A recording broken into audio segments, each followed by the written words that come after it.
Welcome to the Collab Dog Training Podcast, where we believe the most successful service dog teams train through collaboration, not control. I'm your host, Lisa Gallegos, certified dog trainer and founder of Collab Dog Training. Whether you're self-training a service dog or just want a better relationship with your pet, you're in the right place. Let's jump in. A quick disclaimer before we get started, this podcast does not provide medical advice or veterinary advice. It is intended for educational purposes only, and always consult with a qualified healthcare provider or veterinarian about your specific needs and whether you qualify for a service dog or not. Now, let me tell you something I wish I knew years ago when I first started training. Dog behavior doesn't just come out of nowhere. There are always signs. You just have to learn how to see them. Hi, everyone, and welcome to the first episode of the Collab Dog Training Podcast. I'm super excited to start this podcast just because it's going to be a great way for me to disseminate information, not only to my clients, but also to people who watch my YouTube channel. And I'll be able to put out a lot more content regularly, because generally it's easier to edit a podcast rather than, a YouTube video. So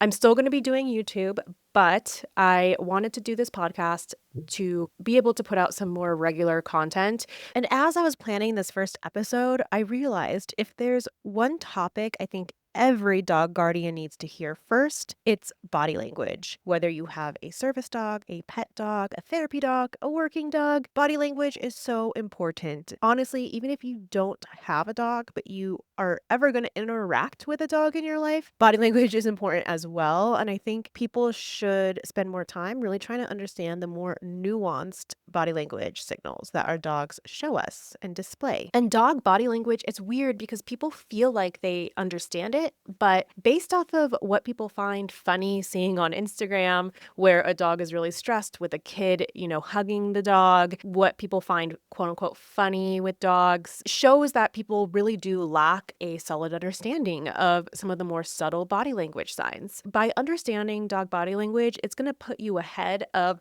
the majority of the population when it comes to understanding dogs. And I would also like to say that just because you understand your own dog's body language, it doesn't mean that every dog is going to look the same. I just think this is such an important topic, not only to prevent dog bites, prevent accidents. In the most extreme case, dogs do have to end up getting euthanized, but also to prevent your service dog from getting washed, right? So having to wash your service dog is one of the most upsetting things because you put in so much work into this dog already, and making that decision is really hard. So if we can prevent that, even better. And it's really interesting too, because so many people are like, oh, I understand dogs. I'm so great with dogs. And then they reach their hand over to a dog who is so obviously stressed.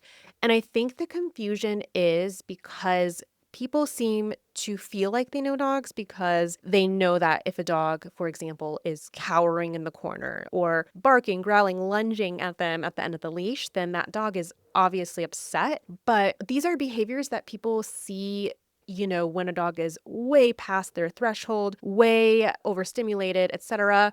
And your dog most likely is showing a ton of signs before that to show that they are starting to get stressed or starting to feel conflicted. And the sooner we can catch that they're starting to feel uncomfortable, the better our training will be, because force-free training is all about working within your dog's threshold so they can truly learn what you want them to do and they're not in a state of fight or flight or just complete over-arousal, overstimulation, whatever you want to call it. And if we are able to recognize those more subtle signals, then we are able to train a lot easier. Once your dog is reaching, like I said, that barking, lunging, growling, snapping, it's a lot harder to change or modify that behavior. If we catch it early, it's a lot easier and more manageable generally. So the first thing I want to talk about is that a lot of times we think of dog stress differently than our own stress. But just like us, you can experience different levels of anxiety, right? Like sometimes if I'm standing in an elevator and it's taking a long time, I might feel awkward just standing there. So I'll look at my phone, and that is a very low level of stress. It's not like my heart rate is elevated or anything like that, but I'm just kind of like, ugh, this is uncomfortable. I'm going to look at my phone. Same with our dogs. They can have a large variety of emotions, right? All the way from a little bit stressed to really, really stressed. And that's the first thing I want to mention. The second thing I want to mention is dogs can feel conflicted. And so dogs can feel like they want to do something, but also be nervous at the same time. And my favorite example of this is when my coworkers tried to pressure me, or I shouldn't say tried, they successfully pressured me into going to a haunted house with them. And so, did I want to go? Not really, but the social pressure made me go. So that's why when you see videos of dogs where I saw this dog getting vacuumed and because they were shedding a lot and they were licking their lips and, a lot of people will say in the comments like, oh, the dog's not leaving, he's fine. But there's social pressure there. So just because the dog isn't leaving, it doesn't mean that they're not stressed. The other little thing I want to mention is similar to people, there are kind of two types of stress that I refer to. So distress and eustress. One of the best ways to explain eustress versus de-stress is with dogs that we like to label as reactive. So barking and lunging at other dogs. And so there's kind of two types at a very high level. Some are wanting the dog to leave and others are wanting to meet the dog. One of them may look like what a lot of people will label as aggressive, and the other one will look more like excited and really just wanting to seek that dog out and decrease the distance that they have away from that dog. So they're trying to get to the dog. But the big thing to know is with eustress and distress, the body doesn't necessarily know the difference. Your heart rate still spikes, adrenaline flows, and muscles tense. I feel like for me, as I get older, there are kind of less examples of eustress. But when I was younger, I really liked going to theme parks and going on the roller coasters and things like that. So that would be eustress. When I was younger, I also did enjoy going to haunted houses, which is also an example of eustress. And meeting celebrities or whoever it is, when you meet them, your heart rate may increase. You're excited to meet them, but physiologically, your body still feels the same as it would if you were stressed. So, once again, when we talk about eustress versus distress, we need to acknowledge that the physiological signs are going to be the same. And so, the thing is, if we ignore early signs of stress, whether it's eustress or distress, it can build. So once again, I'm going to kind of compare this to myself. Many years ago, I had a roommate who kept eating my leftovers. And in the morning, I'd be excited to eat my leftovers for breakfast and they would be gone. I let it go a few times. I think I let it go many times actually. But eventually I snapped and I yelled at her when in fact I should have just acknowledged it earlier on. And so our dogs are the same way. When subtle signs are ignored, it can lead to anxiety or aggression and even that eustress where they want to get to the dog can turn into frustration, which will eventually look more like aggressive behaviors. When it comes to service dogs, especially, we really want to catch these things early because as they get worse, it can impact their ability to help you in public. And of course, this applies to pet dogs as well. You don't want it to get out of hand because then that can become a bite risk. So let's talk about some of the more subtle signs of stress that you can start to notice early on. So first is going to be panting. And of course, panting is normal when it's hot or if they've just exercised, but stress panting is going to be a lot different. Typically, you'll see it accompanied with wide eyes, maybe a spatula tongue, and even like ears pinned back, depending on the dog. And yes, a dog could also be both hot and stressed, but that's why it's always crucial as I talk through all of these things to look at the whole body and the context of when the behavior is happening. So the best example I like to give with panting is if your dog was not panting and then all of a sudden, you're at the mall and one of those like kid trains drives by and your dog starts panting, that would be stress panting. Versus if it's been hot the whole time and they were already panting, they're probably panting because it's hot. Okay, let's move on to the next subtle signal. Sniffing. This one really surprises people because yes, dogs do sniff. We all know dogs have amazing noses, but there's also something called displacement sniffing, which can be a sign of a dog trying to relieve stress or decrease anxiety. And displacement sniffing is definitely one that is more challenging for new handlers to recognize. We all know sniffing is how dogs explore and they get information from sniffing, but it's also important to note that it can be what we call a displacement behavior. The perfect analogy for this is people putting on headphones on a plane to avoid talking to the person next to them. With a dog, you can really start to notice displacement sniffing because it will happen out of context. So if your dog is sniffing the floor for crumbs in the middle of a training session at home and you've been training for a long time, that might be their version of checking out because it's getting too exhausting mentally for them. Also, if you're in a store training for public access and your dog is doing a ton of sniffing instead of focusing on you, then that can be also a sign of stress. Another big misconception is tail wagging, especially for newer handlers.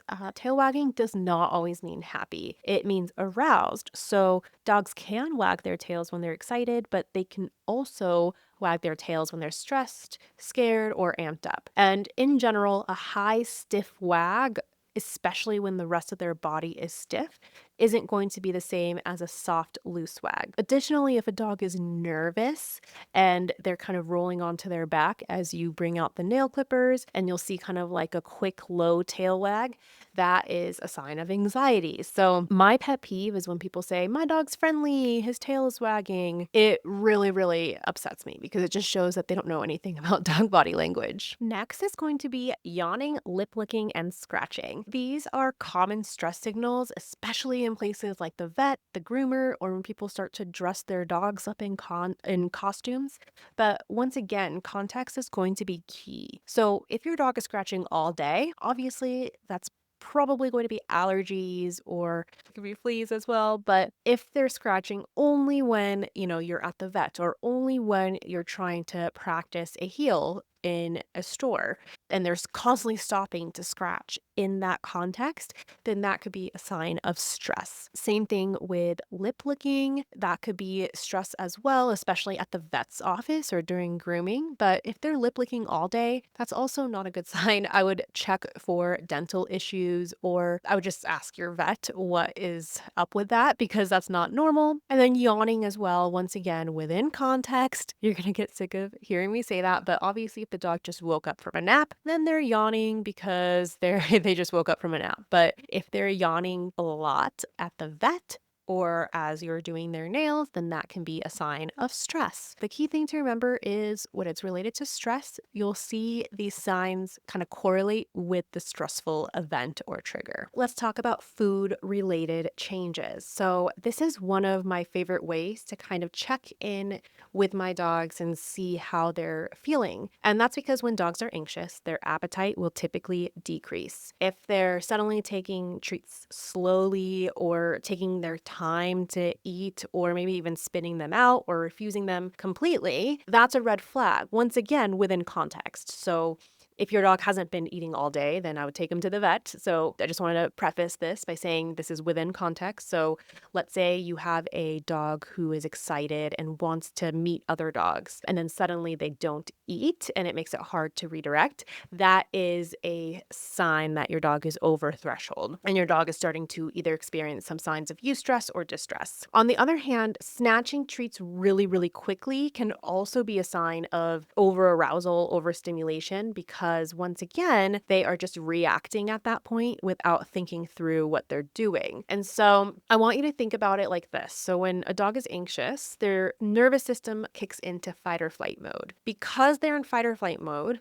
digestion becomes less of a priority as the body prepares to respond to perceived threats. And that's why appetite will often decrease. You might notice your dog turning their head away from the treat, gently mouthing it instead of eating it, or even spitting it out completely. If your dog is suddenly refusing food, we don't want to ignore this during training. So if you're out in public at Home Depot and your dog is suddenly not eating, then that means we need to head out and help them decompress. Now, here's the nuance where it kind of gets a little bit confusing. So some dogs, especially those who are prone to really exciting, frantic energy, might do the opposite if they're experiencing eustress, like snatching treats quickly almost like aggressively, like it hurts your hand when they snatch the treat.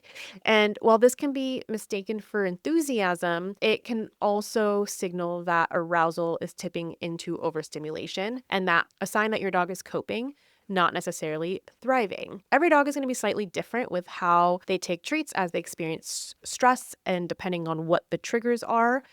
For example, my dog Dodger, when we're at the vet, he suddenly takes treats like in the most gentle way ever, barely grabbing it when he gets nervous. But if he's at a store like PetSmart and he knows that every time that person's going to give him a treat and he gets himself amped up to see them, he will snatch him more intensely because that's more eustress. And so just start to notice how your dog eats and how that changes. Finally, I want to talk about licking. Not all licking is being affectionate. If you touch a sensitive area, like a part that might be tight, or like maybe their mid back is tight, and your dog kind of like licks you intensely, even with teeth, that can be a sign that she's sore there and she wants me to stop. But you'll notice, like with a lot of dogs, when they're happy and excited, their licks are going to be more soft and relaxed. So once again, pay attention to how your dog licks and when. So there's a lot of information, and this podcast would be hours long if I dove into every single aspect of dog body language, and especially because every dog is an individual. Some of these things are going to vary slightly between each dog. So if you want to dive deeper, I really encourage you to check out my free body language course. I've linked to it in the notes, or you can just visit collabdogtraining.com/body-language to access that free course. What I want you to remember ultimately is that behavior is information. And when there are subtle stress signals, that's your dog's way of saying that they're not okay right now. And the sooner you notice them, the sooner you can adjust the environment, give your dog space, build a counter conditioning/desensitization plan, or just better understand how your dog is feeling. And that's how you build a more resilient, reliable, not only just a service dog team, but just any partnership or any relationship that anyone has with their dog. Thank you so much for listening to the first episode of the Collab Dog Training Podcast. If you liked this episode, then please rate and review this podcast and consider sharing with a friend who's working with a service dog or just wants to understand their dog better. And finally, don't forget to subscribe so you never miss an episode. Thank you so much for listening, and I'm excited to hopefully have you back for the next episode.